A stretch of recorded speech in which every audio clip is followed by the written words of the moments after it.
नमः शिवाय। हर हर महादेव। आशुतोष श्रांक शेखर चंद्र मौल चिदम्बरा, कोटि कोटि प्रणाम शंभु, कोटि नमन दिगंबरा। जय माता दी। स्वागत है आपका मेरे इस धार्मिक चैनल माँ ब्रह्माणी कृपा @अनीता धार्मिक ज्ञान पर। आज मैं आपको रवि प्रदोष व्रत की कहानी सुनाने जा रही हूँ।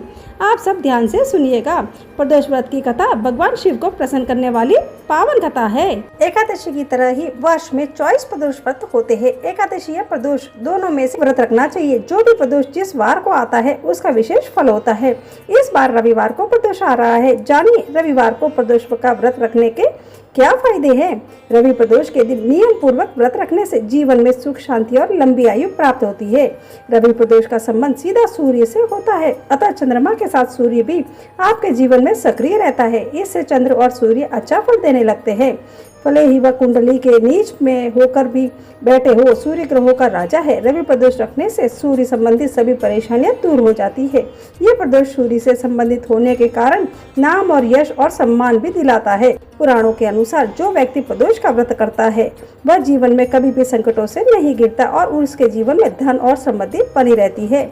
रवि प्रदोष, सोम प्रदोष व शनि प्रदोष के व्रत को पूर्ण करने से अति शीघ्र कार्य सिद्धि होकर अभिष्ट फल की प्राप्ति होती है। सर्व कार्य सिद्धि हेतु शास्त्रों में कहा गया है कि यदि कोई भी 11 अथवा 1 वर्ष के समस्त त्रयोदशी के व्रत करता है तो उसके समस्त मनोकामनाएं अवश्य ही और शीघ्रता से पूर्ण होती है। रवि प्रदोष व्रत कथा का श्रद्धा पूर्वक पाठ और श्रवण करने से भगवान शिव के साथ साथ सूर्यदेव की भी विशेष कृपा प्राप्त होती है।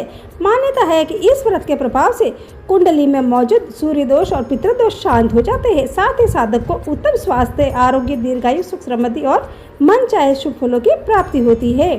अब मैं आपको कहानी सुनाती हूँ, आप सब ध्यान से सुनिएगा। एक समय की बात है, एक गांव में अत्यंत निर्धन ब्राह्मण परिवार निवास करता था। उस ब्राह्मण की पत्नी अत्यंत धार्मिक और साध्वी थी, जो श्रद्धा पूर्वक नियमित रूप से प्रदोष व्रत किया करती थी। इस दंपति का एकमात्र पुत्र था, जो उनका परम प्रिय था। एक दिन वह बालक गंगा स्नान के लिए अकेले ही निकल पड़ा। रास्ते में दुर्भाग्यवश कुछ डाकुओं ने उसे घेर लिया। उन्होंने बालक को धमकाते हुए कहा कि हम तुझे हानि नहीं पहुंचाएंगे, लेकिन तू हमें अपने पिता के छिपे हुए धन के बारे में बता दे। बालक ने डरते हुए और विनम्रता से उत्तर दिया, बंधुओं, हम अत्यंत निर्धन हैं, हमारे पास छिपाने योग्य कुछ भी नहीं है।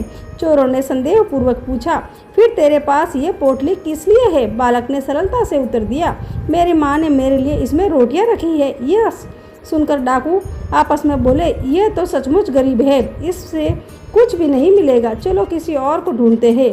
और वे उसे बिना हानि पहुंचाए छोड़कर चले गए। बालक आगे बढ़ते हुए एक नगर पहुंचा। नगर के बाहर एक विशाल बरगद का वृक्ष था।